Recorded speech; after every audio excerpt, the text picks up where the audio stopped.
Hello children, welcome to our class, the continuation of physical world. In that, we are going to learn the unification of forces. See, we have already seen that in physics, the attempt is made to explain various physical phenomenon in terms just few concepts and laws. In that, the great advancements in physics are the result of unification of different theories and domains which we know, right? See, the different attempts made by the distinguished physicists from time to time in pursuing the goals of unification of forces, which are listed here in the tabular column. You may see the physicist and the achievement in unification, which we can see one by one. See, Isaac Newton in 1687, he unified celestial and terrestrial domains by explaining both type of phenomena by applying the same laws of motion and laws of gravitation. Hence, Christian Oyster and Michael Faraday in 1820 and 1830, right? It showed experimentally that electric and magnetic phenomena are inseparable aspects of a unified domain, which is called as what? Electromagnetism, right? That he achieved. And James Clerk Maxwell in 1873, he unified the electromagnetism and optics by discovering the light in an electromagnetic wave. And Albert Einstein also he given some other, that is asserted the equivalence of mass and energy, right?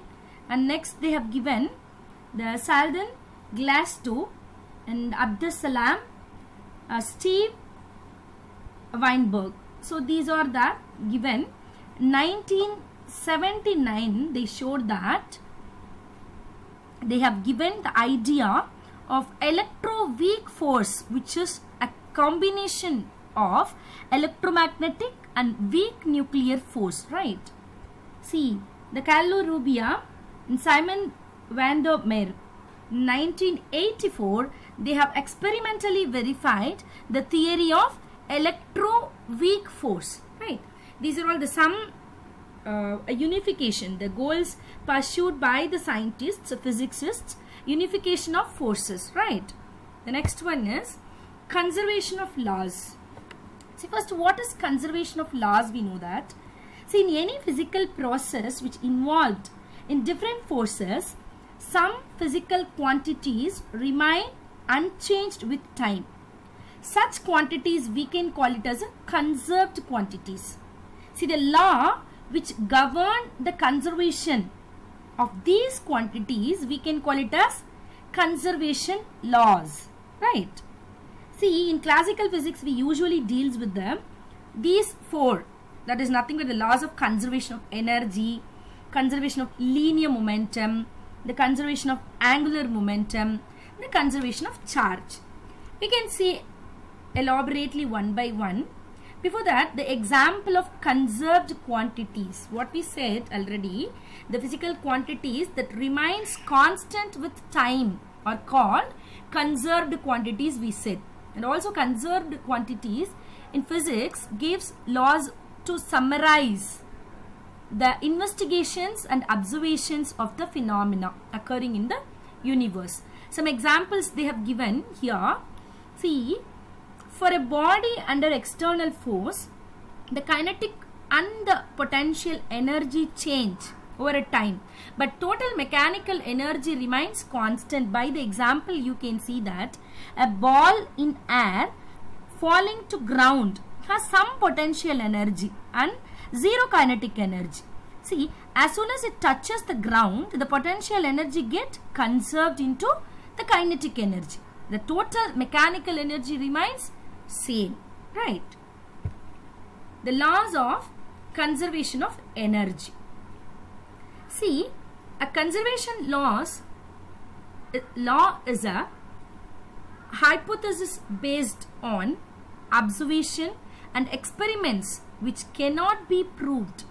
These can be verified by your experiments only.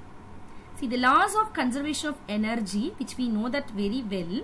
See, according to this laws of conservation of energy, the energy remains constant over time and it converts from one energy form to another one, right? See, the laws of conservation of energy applies to the whole universe, and it is believed that the total energy of the universe remains unchanged. See, under the identical conditions, the nature produces symmetric results at different time, right? Next one is laws of conservation of mass. So this is a principle used in analysis of chemical reactions. A chemical reaction is basically a rearrangement of atoms among different molecules. If the total binding energy of the reacting molecules is less than the total binding energy of the product molecules, which means the difference appears as heat, and this reaction, which is nothing but exothermic reaction. See, the opposite is true for energy absorbing, which is nothing but the endothermic reactions. Since the atoms are merely rearranged but not destroyed, the total mass of the reactant is the same as the total mass of the products in a chemical reaction. Mass is related to energy through Einstein theory, which is E is equal to mc square, where c is the speed of light in vacuum. We know that. Laws of conservation of linear momentum. No external force acts on a system, then its linear momentum remains constant. See, in other words, the symmetry of laws of nature with respect to translation in space is termed as law of conservation of linear momentum. For example, the law of gravitation is same on Earth and Moon, even if the acceleration due to gravity at Moon is 1/6 than the Earth, right? And some more example I'll tell. A rifle gives backward kick on firing a bullet, right? Before firing, both the bullet and the rifle are at rest, and initial momentum of the system is 0. As soon as the bullet is fired, it moves forward with a large velocity. In order to conserve momentum, the rifle moves backward with such a velocity that the final momentum of the system is 0. So by this explanation, we can understand if there is no external force act on a system, then its linear momentum remains constant. So angular momentum and charge, that means the laws of conservation of angular momentum and the laws of conservation of charge. See, what is laws of conservation of angular momentum? No external torque acts on a system, then its angular momentum remains constant.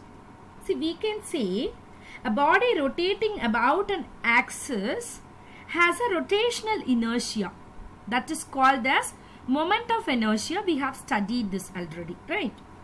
Also, it is associated with a momentum called angular momentum, which is nothing but what? The angular momentum, which is equal to moment of inertia multiplied with the angular speed. So that is only we have given if there is no external torque act on a system, then its angular momentum remains constant. See, example we can see, while revolving in its elliptical orbit, when a planet approaches the sun, its moment of inertia about the sun decreases. To conserve the angular momentum, its angular speed increases, right? So what is laws of conservation of energy? So laws of conservation of energy states that the total charge of an isolated system remains constant. See, this implies that the charge, electric charge, can neither be created nor be destroyed. Only they can be transferred from one body to another. We know that clearly. With an example, we can see it. When a glass rod is rubbed with silk cloth, that both develops charges. Is that right? It is observed that the positive charge developed on the glass rod has the same magnitude as the negative charge developed on the silk cloth. So total charge after rubbing is 0 as before rubbing. Right? So here the electric charge is conserved. Thank you, students.